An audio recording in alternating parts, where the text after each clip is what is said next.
안녕하세요. 3월 6일 수요 새벽 예배에 오신 모든 분들을 환영합니다. 오늘의 말씀은 역대상 2장 42절에서 55절까지의 말씀입니다. 오늘 본문에 나오는 족보를 보니 생각나는 한 드라마가 있었습니다. 사실 영화인 줄 알았는데 찾아보니 12부작이나 되는 드라마더라고요. 얼핏 기억난 흑인 노예들의 처참한 삶이 기억나고 한 이름이 기억났는데 제가 주인공을 맞췄습니다. 들어보셨나요? 쿤타킨테. 제목은 뿌리입니다. 내용을 짧게 말씀드리면 쿤타킨테는 1750년 배경으로 서아프리카 감비아 해안 주풀의 마을에서 태어나 가족들의 사랑을 받으며 씩씩한 소년으로 자라납니다. 그러나 17살 때 숲을 헤매다 노예 사냥꾼에게 붙잡히게 되고 온몸이 쇠사슬에 묶인 채 노예 신분으로 미국에 온 그는 한 버지니아 농장으로 팔려가죠.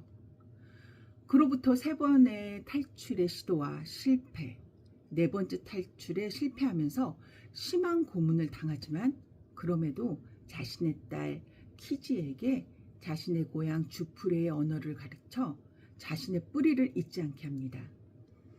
미국 전역에 큰 반향을 일으켰고 시청률은 평균 44%를 넘었습니다. 이건 굉장한 시청률이죠. 저희 나라에서는 모래시계가 있었다고 생각이 듭니다. 심지어 한국에도 방영되어 많은 이들이 자신의 뿌리를 찾아 나서게 되는 계기가 되었습니다. 이처럼 뿌리는 우리 각자에게 자신의 기원을 찾아보게 하고 우리가 누구인지 어디서 왔는지를 이해하는 중요한 메시지를 전달합니다.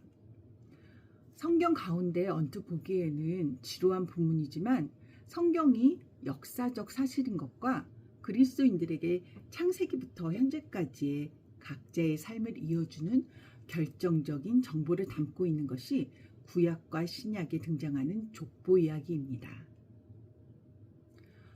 열왕기서의 관심사는 왜 하나님이 자신들을 포로로 보냈느냐라면 역대기의 관심사는 이들은 포로 생활로부터 오래 지났기 때문에 자신들의 정체성을 찾아야 했고 자신들이 누구인지에 대한 뿌리와 이제 자신들은 무엇을 하며 어떤 목표를 가지고 살아야 하는지에 대한 질문을 가지고 있었습니다. 그래서 역대상 1장부터 9장까지의 족보 내용이 이들에게는 확실한 답이라고 할 수 있었습니다. 하나님께서는 이 공고한 무리의 마음을 아시고 이렇게 기록을 하신 것입니다. 저희는 읽기에 너무도 힘든 본문이지만 이렇게 자신들의 조상을 자세히 기록된 것을 보면 얼마나 확실한 정체성이 생길까요? 역대기는 사무엘서나 열왕기서와 마찬가지로 원래 한 권의 책이었는데 후대에 둘로 나뉘어졌습니다.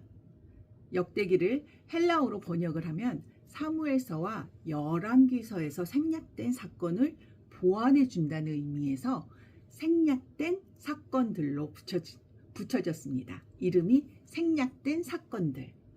반면 히브리어 제목은 날마다의 행적들로 연대기의 의미를 담고 있습니다.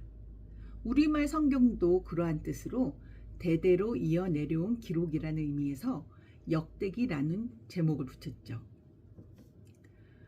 오늘 본문은 2장 18절에서 20절에 소개된 갈렙의 족보에 추가되는 부분입니다.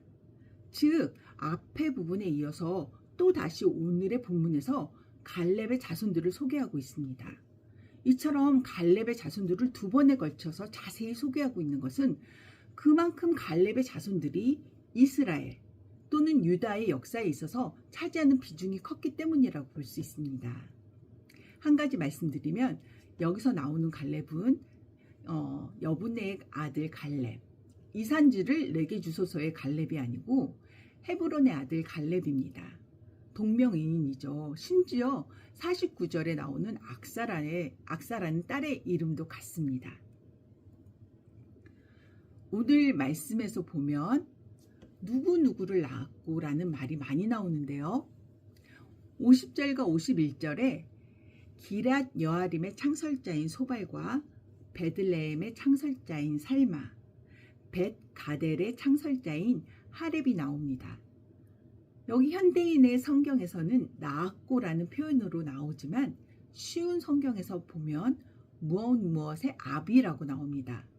그 말은 대부분은 50절과 51절에 나오는 그 지역의 창설자라는 의미와 같습니다. 그래서 42절을 예를 들어 보면 갈렙의 맏아들은 메사였으며 그는 십을 낳았고라는 말은 메사가 십 지역의 창설자라는 뜻이라고 합니다. 그리고 44절에도 라함의 이야기도 나오고 미온의 이야기도 나옵니다. 그리고 마지막으로 49절에 만만나는 사아비, 막베나와 기브아는 수아라는 사람이 창설자라는 말씀입니다. 저희가 사실 본문을 보면 이름인지 지명인지도 헷갈립니다. 그리고 모든 지역이나 그 지역을 만든 사람을 저희가 다 알 수는 없지만 저희가 잘 알고 있는 예수님이 탄생하신 베들레헴과 하나님의 법궤가 오랫동안 있었던 기럇 여아림을 창설한 사람들을 저희가 오늘 볼 수 있었습니다. 이와 같이 갈렙의 자손들은 앞으로 신정 국가가 된 이스라엘 또는 유다 왕조의 뼈대를 만들어 놓은 개척자들이었습니다. 이들은 이스라엘의 중요 성읍들을 건설하고 또 주요 족속들을 형성한 인물들이었습니다. 만약 이들의 개척 활동이 없었다면 다윗은 유다에서 왕위에 오르기 힘들었을 것이며 아울러 통일된 이스라엘의 왕이 될 수도 없었을 것입니다. 남의 나라의 포로로 잡혀간 인생들이 얼마나 힘들었겠습니까? 하지만 그 어려운 삶의 여정을 뚫고 믿음으로 하나님을 바라본다면 하나님의 계획 안에 들어가는 축복이 있을 줄로 믿습니다.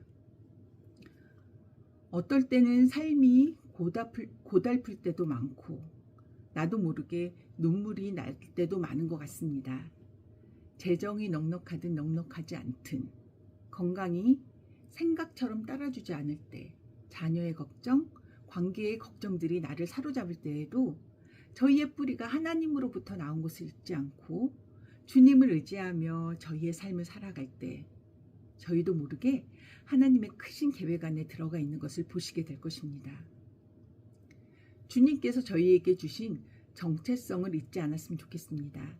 요한복음 1장 12절 말씀에 영접하는 자 곧 그 이름을 믿는 자들에게는 하나님의 자녀가 되는 권세를 주셨으니 라고 말씀하십니다. 저희는 하나님의 자녀입니다.